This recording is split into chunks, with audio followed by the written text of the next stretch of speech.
국제법, 국제법의 정의, 국제사회 관계를 규율하는 법.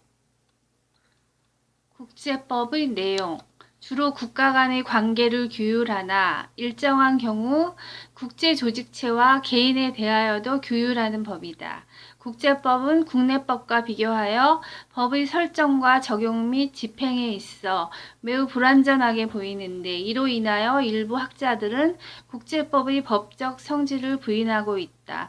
그들에 의하면 국제법은 실효적인 강제력이 결여되어 있기 때문에 법적 성질을 인정할 수 없다는 것이다. 즉 강제 관할권을 가진 국제법원이 없고 설령 국제법원이 있어 소송 당사국들의 동의에 입각하여 재판을 하는 경우에도 판결에 복종하지 않는 패소국에 대하여 판결의 내용을 강제 집행할 기관이 없기 때문에 국제법을 법으로 볼 수 없다는 것이다. 그러나 국제법의 강제성은 없다고 하더라도 국제법이 국가들 사이의 완전한 무정부 상태를 방지하는 질서유지 기능을 통하여 세계 평화의 유지와 인류의 복지 증진에 크게 기여하는 점은 인정해야 할 것이다. 따라서 국가 간의 정치, 경제, 사회 이념적 대립이 격심한 오늘날에도 국제법이 존립할 수 있는 토대는 확립되어 있다고 할 수 있다. 오늘날 국제법은 가치를 추구하는 당위 법칙으로서는 많은 결함을 지니고 있는 것이 사실이다. 그러나 국제법이 국제사회에서 최소한의 도덕적 행위 준칙으로서 국제 평화와 질서 유지에 공헌하고 있다는 점은 결코 과소평가되어서는 안 될 것이다. 결국 국제법도 범규 범의 한 체계인 이상 결국 국제법도 법 규범의 한 체계인 이상 법적 안정성과 구체적 타당성의 조화가 국제법의 궁극적 과제로 등장한다. 국제법은 일반 국제법과 특수 국제법으로 나누어진다. 전자는 보편적 국제 공동체에 적용되는 규칙들을 말하며 국제 간습, 조약 및 법의 일반 원칙이 그의 연원이 된다. 후자는 특수 국제 공동체, 즉 국제관계에 있어서 2개 또는 3개 이상의 국가들 사이에 불가피하게 생기는 특수한 연대성으로 인하여 성립하는 공동체들에 적용되는 규칙들을 말하는데 그 연원은 주로 조약이다. 일반적으로 이들 일반 국제법과 특수 국제법 양자는 통일성을 유지하면서 존립하게 된다. 우리나라는 1880년 초까지 국제법의 배후에 제국주의의 마수가 있다고 생각하여 이를 멀리하였다. 1876년에 강화도 조약이 체결되었으나 이 조약은 1875년의 강화도 사건의 결과로서 강압적인 것이었고 이 조약 후에도 국제법은 받아들여지지 않았다. 그러나 1882년에 중국의 도움으로 조미수호 통상조약이 평온한 분위기에서 체결되었고 곧이어 영국, 이탈리아, 러시아, 프랑스와도 같은 조약이 체결되었다. 이러한 조약의 체결과 더불어 우리나라는 국제법을 받아들였다. 그와 동시에 우리나라는 조약과 국제간섭의 모든 규칙들을 존중할 것을 표명하였다.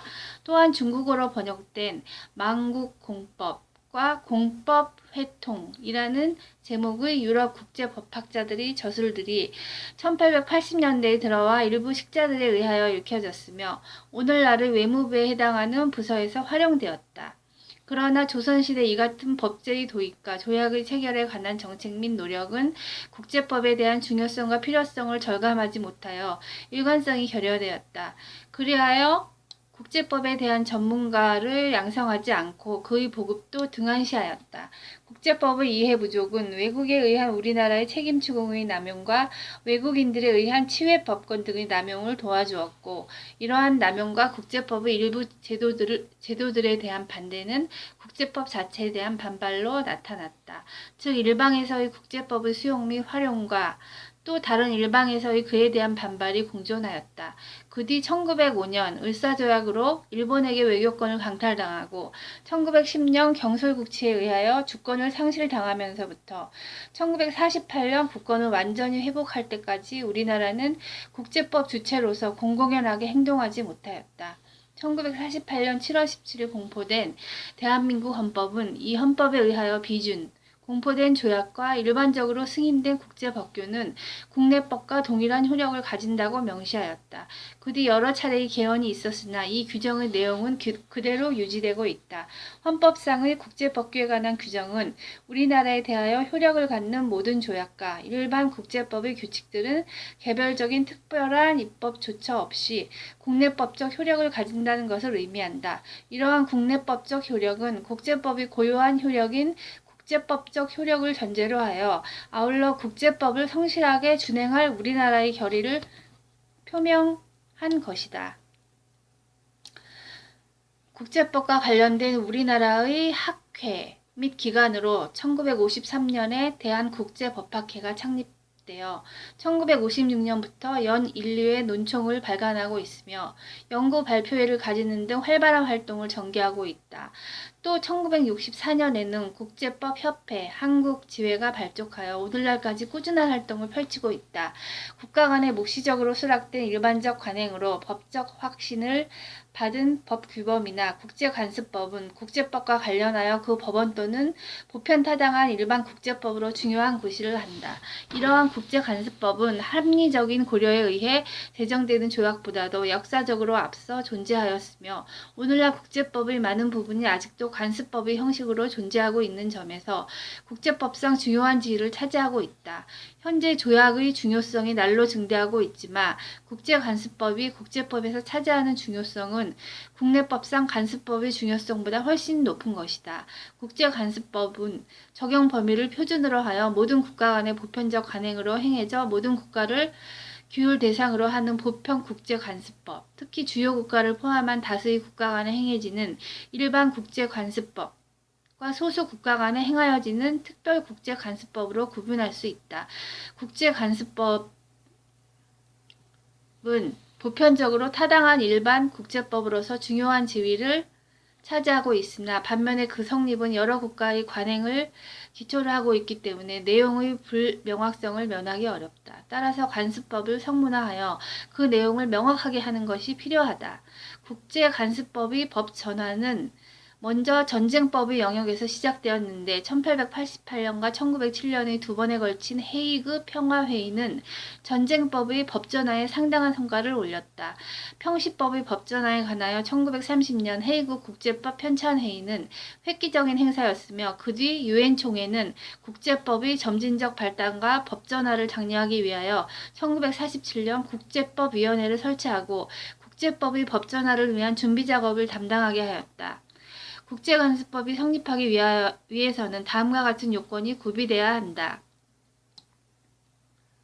즉 관행의 존재와 법적 확신이 있어야 한다. 여기서 관행이라 함은 같은 행위가 반복되어 성립하는 것이다. 국제관습법으로 성립하려면 그 관행은 국제사회에서 보편적, 일반적, 특수적으로 행해져야 한다.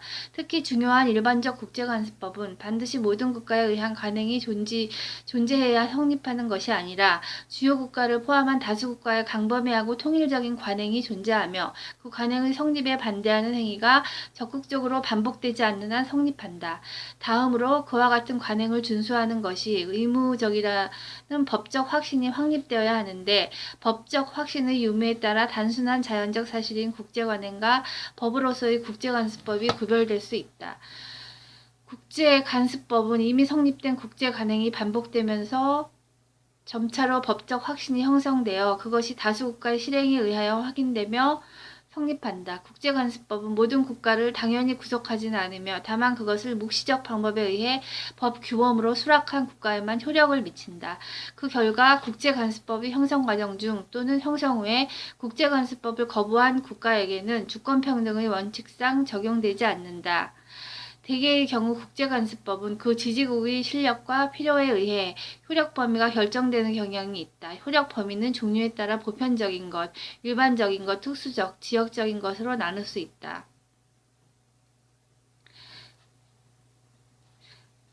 한편 국제법의 전통적 이론에 의하면 국제관습법이 확립된 경우 국가가 그 효력을 다투지 않는 한 그 형성 과정의 삼가 여부를 불문하고 모든 국가를 구속한다.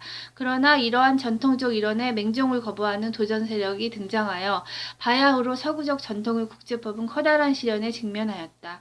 다시 말하면 공산권과 신생제국은 이념상의 이유 또는 국제관습법의 형성 과정 불참여 등을 이유로 전통적 관습법을 전면적으로 인정하지 않는다. 전통 국제법 중에는 서구의 비서구에 대한 압제의 수단으로 사용되었던 것들이 없지 않으므로 이와 같은 주장은 상당한 이유가 있다고 보아야 할 것이다.